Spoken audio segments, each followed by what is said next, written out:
kulanti wacan oo wanaagsan daawadayaal meel kasta oo aad naga daawanaysaan halkani waa Galbeed TV xaruntiisa magaalada Edmonton ee dalka Canada caawa waxaan halkan idinku talagalnay inaan iga soo gudbino barnaamij gaar ah oo aan ugu talagalnay daawadayaasheeda naga daawanaya dunida dacaladeeda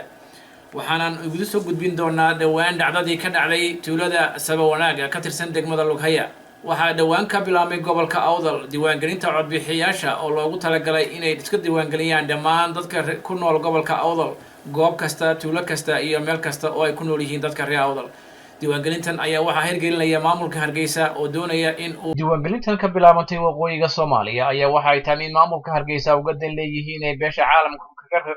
caalamka kaga raadsadaan ictiraaf hase yeeshee shacabka ku nool waqooyiga ayaa intooda badan waxay aaminsan yihiin in midnimada Soomaaliya ay tahay muqadas in badan ayaa waxa ka dhacay deegaanada Awdal State in la beegsado dad safara dad hurda iyo hadda oo ay tahay mid kale oo ku cusub oo ah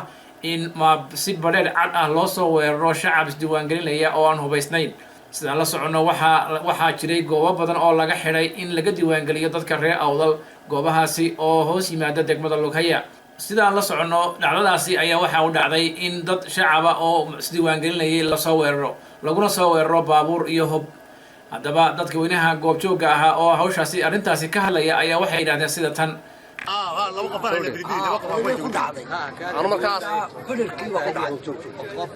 أنا وان كنت بتجي مركها يجي من كنت بتجي مركها تبي دوانة يوم كاسكتي سوق اليوم موقت يا قاري بريك كوسا قبتهم بقى عفرة تقاضوا لنا قفر رصاص لنا قبل عبد كان حلال قلبنا قلي قلبنا قلي وحوها عيدا كوحوها جوجا وحو عيدا كفردي أبوها وحا وطنك اللي راح تطمع عدي ضد iyo qalab waxa la wax nool ma jiro inamadii shaqeynayay wala laayay qalabkii wala burburiyay wixii moobil ay heleen way qaateen iskoolku wala burburiyay oo hadda daaqadaha dabood ka arkaysa xabadu ku dhacday waxa sameeyay wuxuu ahaa ciidan qorigii shirkahana wata qoriga waxa la soo gashaday keentaas la soo gashaday isaga magaalada oo dhan waxa laga dhigay cayr baa laga dhigay dadka wax madaxa kor u qaadaa loo diiday kadibna ciidankii oo ayaa soo galay wax alla wax naloo reebay gaadiidkii waa la wada taayirada lagu wada toogtay iskoolkii waa la burburiyay qalabkii lagu isku diiwaangelinayay waa la burburiyay dadka waa la laayay wax aan ka sheekeyn karo oo maskax bili aadan koobi karto maaha wixii saaka halka ka dhacay ee lagu sameeyay war wixii aan arkaynay in saaka oo waxa hubkuna nooc walba waa loo riday nooc walba hubka waa loo riday cid loo tiray ma jirto dadka isku magac leeyihiin bal maanaya waa ciidan mutabana oo halka degan oo deeska ciidanka sita oo hubka ciidanka sita oo wixii ciidanka Soomaaliya sita ما تري كلام وحي هاين رجع حتى صوق علي فرم هاين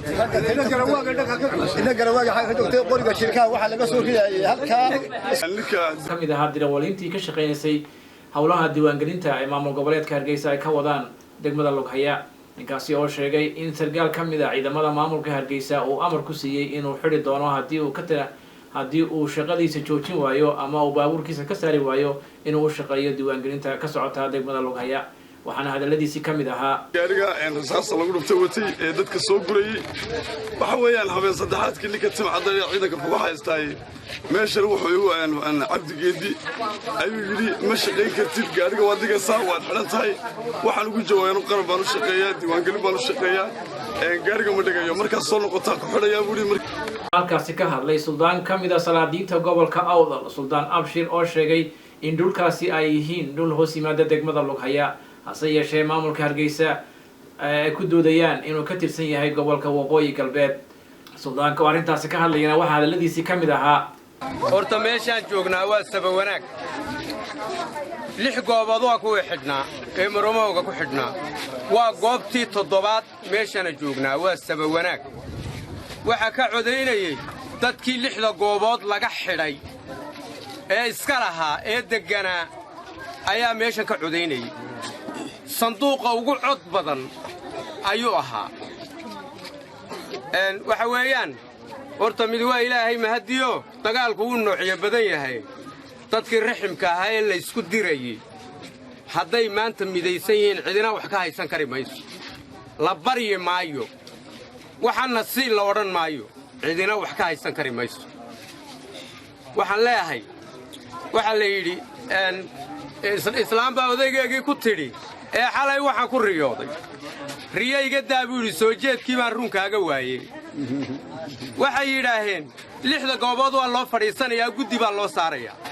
ma nin siyaasi oo Soomaaliland u dhashay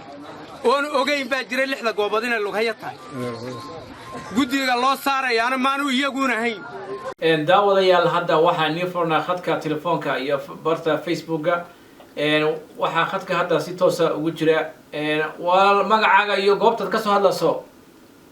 walaal magacaygu waxa weeyaan Xamdi Jaamac Awaale waxaan ka soo hadlayaa magaalada Edmonton sidaad u aragtaa arrintaasi gardarrada ah ee argagixisada ah ee ka dhacday deegaanka Lughaya gaar ahaan tuulada Sabawanaag walaal boqol door baan arrinta ka hadalnaan malaynayaa oo maxay koob lahayn laba lahayn arrintaas waa arrin gardarra ah oo iska cad oo geed loo soo gabay maxay atantu waxay sameynayso ama sameyn jirtay iyo ka mid tahay systemkana waa system iska jira oo adduunka oo idinka jiray qof ummaddu doonaysa inay booskarayso ama dhulka ka riixdo oo waxyaalaha iska soo maraya maxay adduunku bilaado ku dhaqmo cabsi in qofka lagu bilaabo cabsi lagu bilaabo marka cabsi lagu bilaabana ayir meeshii uu lahaa oo deganaa iska guuro oo meel kale oo nadooda u kaadiyo qoladii markaas ay meesha taa ku hantiyaan hadda waxa isaguna khadka ku jira line ku xiga walaal magacaaga iyo meesha ka soo hadlayso السلام عليكم ورحمة الله وبركاته وين السلام المركورة دانياشا برنامجka iyo wariyaasha Galbeed TV runtii aad iyo aad baan ugu mahadnaqaynaa hawsha muhiimada ah bulshada u wadin gaar ahaan bulshada reer Awdal-State bulshada Soomaaliyeedba aad iyo aad noo kula soconay barnaamijkaaga oo kaaga mahadcelinaa runtii anigu ahaan waxaan qabaa waxaan waa dhacdooyin hore u jiray iskana dhicina doona imana doono runtii laakiin fikir ahaan anu waxaan qabaa mar haddayba iyaga u shaqaynayay amba hawsha waday nacamtii rabitaanku ugu fulinays dhacdooyinkaasi ku dhacayaan waxaan jeclaan lahaa anu waan qabaa runtii in la keeno Amazon si dadka waqooyiga degani u kala badbaadaan bariga iyo galbeedba waxaad leedahay maamulka Hargeysa waxa weeyaan maamul argagixisa isla mar ahaantaasina waxa loo baahan yahay in la keeno ciidamada midowga Afrika yimaadaan waqooyiga Soomaaliya si dadku ay amaan u helaan waa sax runtii anu waxaan qabaa fikirkaas qabaa waayo waan ogsoonahay Soomaaliya sidii u deglaaday amba ay xasiloonidii Soomaaliya loo laayahay waxa ugu wacan runtii waa dadka ka soo jeeda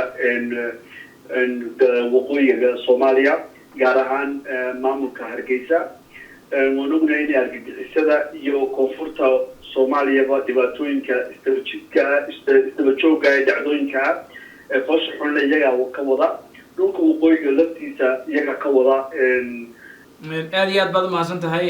khadka telefoonka xiga line-ka xiga ayaan geli doonaa walaalo magacaaga iyo meeshaad ka soo hadlayso magacayga waxaa la yidhahdaa Fuad Abdiraxmaan Xasan waxaan joogaa Washington DC ayaan ka soo hadlaya waxaan filayaa inaad la socotay barnaamijka aan kaga hadlanay caawa Lughaya iyo dhibaatooyinka argagaxa ee lagu hayo shacabka reer Awdal-State ee ku nool deegaanada Lughaya kuwaasi oo maamulka Hargeysa ay ku argagax geliyeen maxaad adigu tala ahaan iyo fikir u soo jeedinaysaa dadka reer Awdal-State ku nool iyo dhibaatada lagu hayo assalaamu calaykum markaan dhageystay aan arkay waxa meesha ka dhacay runtii waa wax yani xaqdarra ah waa wax dhibaato ah waa wax yani problem jira oo aan arkayno oo aan awalba arkayni wax yani hadda bilowday maahe ilaa iyo maalintii ay SNM soo gashay ee ay xasuuqday gobolada galbeedka ilaa iyo maalintii ilaa iyo maanta weli waa wax socda weeye marka yani dhibaato joogta ah weeye dhibaato yani aan loo dul qaadan karin weeye yani waxyaabaha isweydiin kale waxa weeye yani dhulka hadda maalinta dowladda sheegaya dagaal baa lagu soo qaaday lahaa ee ay nimanka suldaamiinta ah ee la sheegaya ay hogaaminayeen waa dhul yani dadkii lahaa bood ka samaynayay oo ay ka samaynayay yani qaadasho inkastoo aanan anigu aaminsanaynba yani waxa isdiiwaangelintan iyo waxaa la sheegaya laakiin nin waliba dee meesha uu leeyahay isagaa leh ilaa iyo lixdankii markaad taariikhda dib ugu noqoto yani dee meeshaas waxay ahayd meel ay dadka kaadarka ka qaadanaya ee khasabka wax lagu siinaya ay iska diiwaangelinayeen yani cidda waxa ka dambaysana waan garanaynaa oo waa la og yahay taariikhdana waan ku ognahay ummaduna way og tahay waa ninkan cumaamada soo xidhaya hadda raba inuu xusbigii gan la sheegaya qolmiyo inuu u tartamo doonaya yaa waxaan oo dhan ka dambeeya mana aha nin nabad iyo wanaag iyo wax ku doonaya waa nin raba inuu dhulka qaato oo uu yani magac ku qaato iyo xoog taasina suuragal noqon mayso aniga aragtidayda aad iyo aad baad umahadsan tahay mudane daawadayaal intaa waxaan kusoo gabagabaynaa barnaamijkii gaarkaan ugu talagalnay caawa kaasi oo ku saabsanaa guud ahaan deegaanka Lughaya iyo dhibaatooyinkii argagixiso ee ku dhacay shacabka reer Awdal State ee ku nool deegaanadaasi kaasi oo geysteen maamulka SNM intaan ku kulmi doono barnaamijkan oo kale waxaa aniga oo Cumar Ismaaciil Maxamed waxaan kaga tegaynaa sidaas iyo nabadgelyo iyo amaano Allah